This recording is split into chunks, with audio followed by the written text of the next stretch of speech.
खंड 3 के अंतर्गत परिवार और समाज में सद्भाव को समझना, मानवीय संबंधों में सामंजस्य के बारे में अध्ययन करेंगे। इसको समझने के लिए हम इसको 6 अध्यायों की सहायता से समझने का प्रयास करेंगे। पहला कौन सा? परिवार मानवीय सहभागिता की आधारभूत इकाई, परिवार में सद्भाव को समझना। दूसरा है मानवीय संबंधों में मूल्यों को समझना।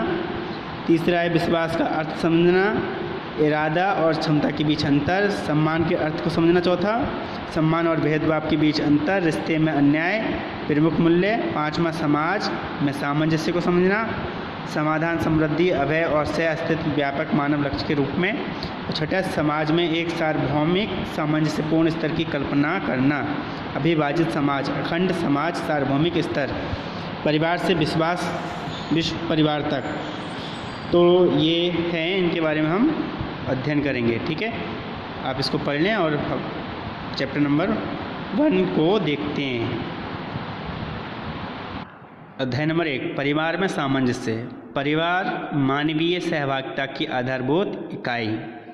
मानव का स्वयं के साथ सद्भाव उसके अस्तित्व के लिए आवश्यक है।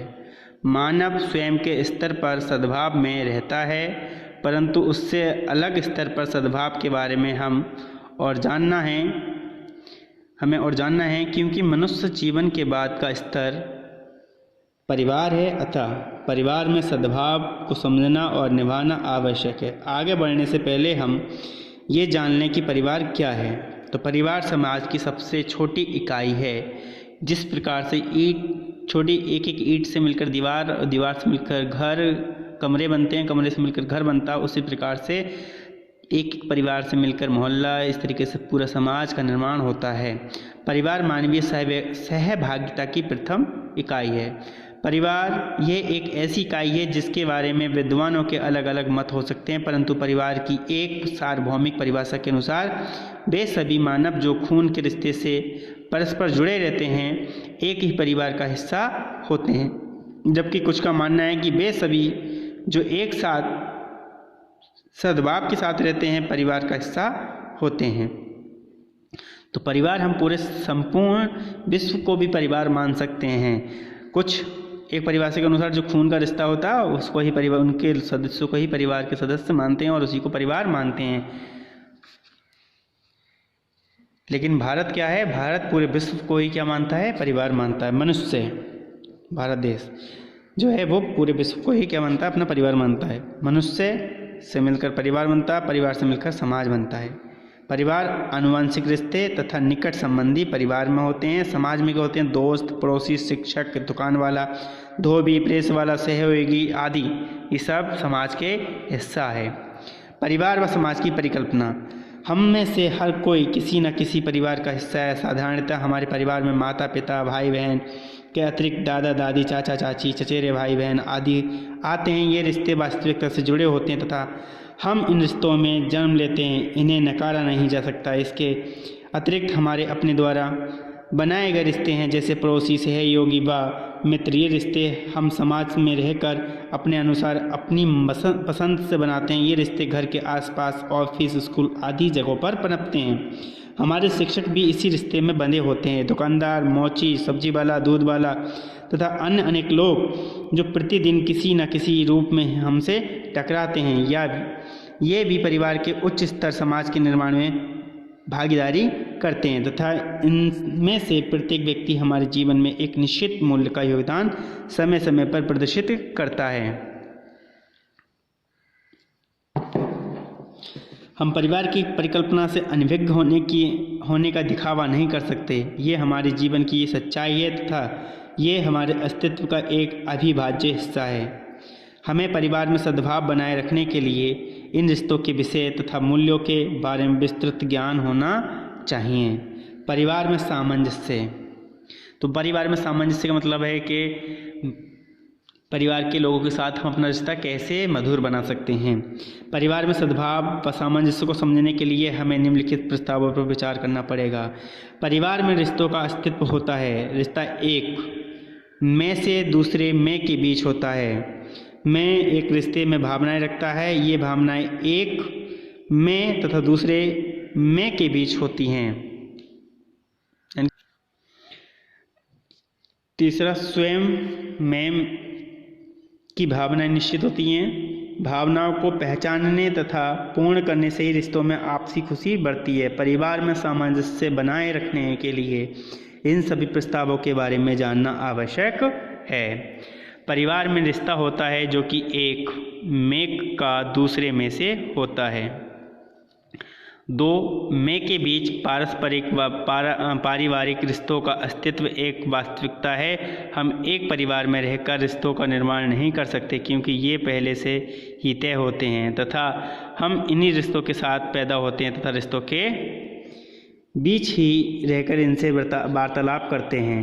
हमारे स्वयं में मैं को इन रिश्तों की पहचान शुरू से ही कराई जाती है। हमें इन्हें समझने की ज़रूरत है। हम ये आसानी से पता लगा सकते हैं कि हम स्वाभाविक रूप से एक दूसरे के साथ संबंध में हैं। जब हम इस ओर अपना ध्यान इंगित करते हैं तो अन्वेषण से पता चल ही जाता है कि परिवार में पाए जाने वाले संबंध उसके स्वयं मैं तथा दूसरे व्यक्ति के मैं के साथ हैं, ना कि हमारे शरीर तथा दूसरे के शरीर के बीच में।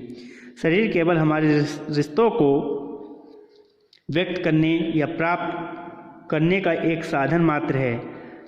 हम मैं तथा शरीर का एक सह-अस्तित्व है जिसमें ये सिद्ध हो चुका है कि मैं आत्मा स्वयं भावनाओं को समझता है तथा रखता है, जबकि शरीर इन भावनाओं को रखने तथा समझने में पूर्णतः असमर्थ है। यह मैं है जो रिश्तों को मान्यता देता है। अतः संबंध रिश्ता एक मैं तथा दूसरे मैं के बीच होता है। शरीर का संबंध मैं के माध्यम से है। उदाहरण के लिए अपने किसी बहुत प्रिय के मरणोपरांत हम उसके शरीर को अपने से जुदा कर देते हैं अलग अलग विधियों द्वारा।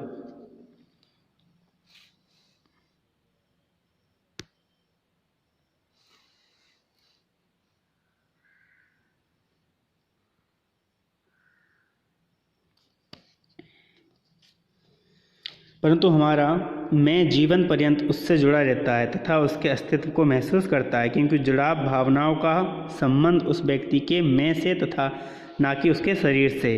अतः हम कह सकते हैं कि संबंध रिश्ता का अस्तित्व है तथा यह एक मैं तथा दूसरे मैं के बीच होता है, ना कि शरीर के। संबंधों में भावनाएं होती हैं तथा ये भावनाएं मैं तथा मैं के बीच होती हैं।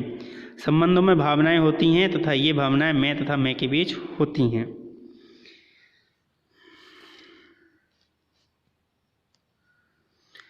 संबंधों में स्वाभाविक रूप से भावनाएं होती हैं। रिश्तों में से भावनाओं को पृथक कर निकाला ही नहीं जा सकता, ना ही हम उन्हें रिश्तों से हटकर देख सकते हैं। हम संबंधों पर अगर ध्यान देकर देखें तो पाएंगे कि प्रत्येक मामले में भावनाएं शामिल होंगी। ये अलग बात है कि ये भावनाएं एक समय या एक व्यक्ति या एक मामले में दूसरे से भिन्न हों।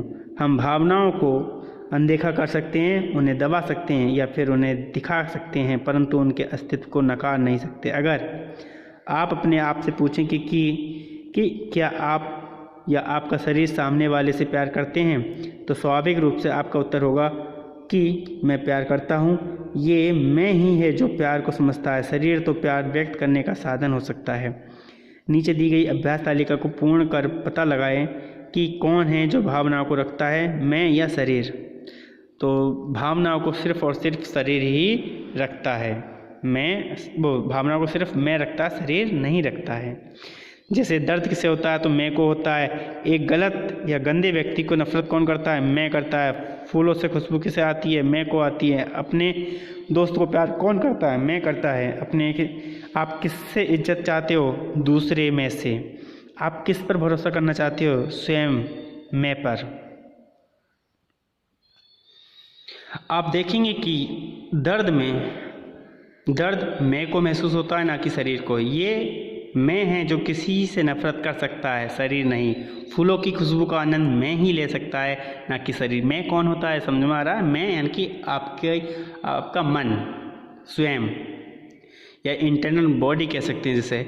इसी प्रकार हम ये सत्यापित कर सकते हैं कि मैं ही इज्जत और विश्वास को समझता है, शरीर नहीं। अगर मैं अपने दोस्त पर विश्वास करता हूँ तो उसके मैं पर विश्वास करूँगा, ना कि उसके शरीर पर। इसी प्रकार अगर मैं अपने पिताजी को इज्जत करता हूँ तो मैं इज्जत करता हूँ, ना कि उनके शरीर की।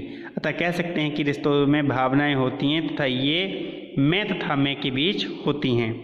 मैं भावनाएं निश्चित हैं, इन्हें निश्चितता के साथ पहचाना जा सकता है।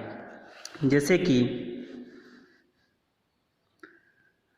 हम अब तक जान पाए हैं कि कोई भी संबंध या रिश्ता मैं तथा दूसरे मैं के बीच होता है। चूँकि मैं में भावनाएं होती हैं अतः इन्हें आसानी से पहचाना जा सकता है। एक बात और पता लगती है कि मैं में पाई जाने वाली ये भावनाएं वास्तविक रूप से निश्चित होती हैं, ना कि अस्पष्ट। इन भावनाओं को रिश्तों में विश्वास, स्नेह, सम्मान आदि मूल्यों द्वारा पहचाना जा सकता है। इन्हीं मूल्यों की मदद से हमारा मैं परिवार में रहने वाले अन्य सदस्यों के मैं के साथ सद्भाव दिखाकर सामंजस्य में रहता है।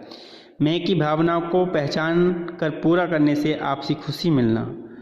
मानव के पारस्परिक संबंध मैं के बीच पनपने वाली भावनाओं से जुड़ते हैं। ये भावनाएं वास्तविक तथा निश्चित रूप से पहचानी जाती हैं। इसके बाद इन भावनाओं के आधारभूत मूल्य को पहचानना भी आसान है। कुछ मूल्यों जैसे स्नेह, विश्वास, सम्मान, कृतज्ञता आदि जब हम मूल्य आधारित भावनाओं के अनुसार कार्य करते हैं या व्यवहार करते हैं तो ये दोनों जिनके बीच कोई संबंध है पक्षों की अपेक्षाओं की पूर्ति करता है। ये परस्परता पूर्णता की ओर ले जाती है, जिससे पारस्परिक संबंधों में मधुरता आती है, या कह सकते हैं कि दोनों पक्षों की खुशी मिलती है। स्वयं करके देखें। अगर आप किसी पर विश्वास करते हैं तो आप पारस्परिक रिश्तों में विश्वास ही रखना पसंद करेंगे तथा इस पारस्परिक विश्वास के मूल्य से आपसी संबंधों में खुशी आती है। परंतु जैसे ही किन्हीं दो लोगों के बीच विश्वास की कमी आ जाती है तो इससे रिश्ते में खुशी नहीं बचती। इस प्रकार इन चारों प्रस्तावों के अवलोकन के बाद हम ये कह सकते हैं कि रिश्ते एक परिवार में पहले से ही निश्चित रूप से होते हैं। इन्हें बनाया या पैदा नहीं किया जा सकता। हम रिश्तों को समझ सकते हैं तथा पता लगा सकते हैं कि रिश्ते हमेशा मैं के बीच बनते हैं। रिश्तों के बीच में भावनाएं मैं तथा मैं के बीच होती हैं। ये भावनाएं मूल्यों पर आधारित होती हैं। भावनाएं निश्चित होती हैं तथा पहचानी जा सकती हैं। रिश्तों में भावनाएं होना तथा भावनाओं को पहचानना मैं तथा मैं के द्वारा संभव है। ये क्रियाएं शरीर की नहीं है। इस प्रकार हम देखते हैं कि किसी परिवार में सामंजस्य हेतु उनमें संबंधों का होना, संबंधों में भावनाओं का होना तथा आपस में मूल्यों पर आधारित व्यवहार होना अति आवश्यक है। ये ग्राफ है। मनुष्य का सहअस्तित्व मैं और शरीर के बीच का सहअस्तित्व होता है। मैं परिवार और इसमें रिश्ता होता है मैं के बीच में, एक स्वयं का मैं और एक दूसरे का मैं के बीच में। और शरीर क्या होता है? शरीर से कोई रिश्ता नहीं होता है। रिश्ता भावनाओं का होता है। मैं तथा मैं के बीच भावनाएं होती हैं और पूर्णतः रिश्तों में खुशी समग्र आती है। रिश्तों का उद्भव तथा खुशी की प्राप्ति। तो एक परिवार में रिश्ते बनाए नहीं जाते, वे एक परिवार में पहले से ही होते हैं, उन्हें बनाना नहीं पड़ता। परिवार में रिश्ते मैं तथा मैं के बीच होते हैं। शरीर में रिश्तों का कोई लेना देना नहीं है। रिश्तों में भावनाएं पनपती हैं जो फिर से मैं तथा मैं के बीच होती हैं। ये भावनाएं निश्चित होती हैं, उन्हें आसानी से पहचाना जा सकता है। आपसी प्रसन्नता हेतु भावनाओं की पहचान व उनकी पूर्ति अति आवश्यक है। तो ये कुछ प्रश्न हैं, ये ना आप अपनी कॉपी में नोट कर सकते हैं। परिवार पर टिप्पणी कीजिए। भावनाएं मानव शरीर में नहीं होती, व्याख्या कीजिए। मानव शरीर में मैं द्वारा पहचानी गई भावनाओं के आदान प्रदान का स्रोत है। मैं तथा मैं के बीच रिश्तों में से परिवार को किस तरह से एक होने में मदद मिलती है। परिवार में संबंधों में परस्पर खुशी प्राप्त करने का मार्ग क्या है। तो आज के वीडियो में बस इतना ही। जय हिंद, जय भारत। Thank you.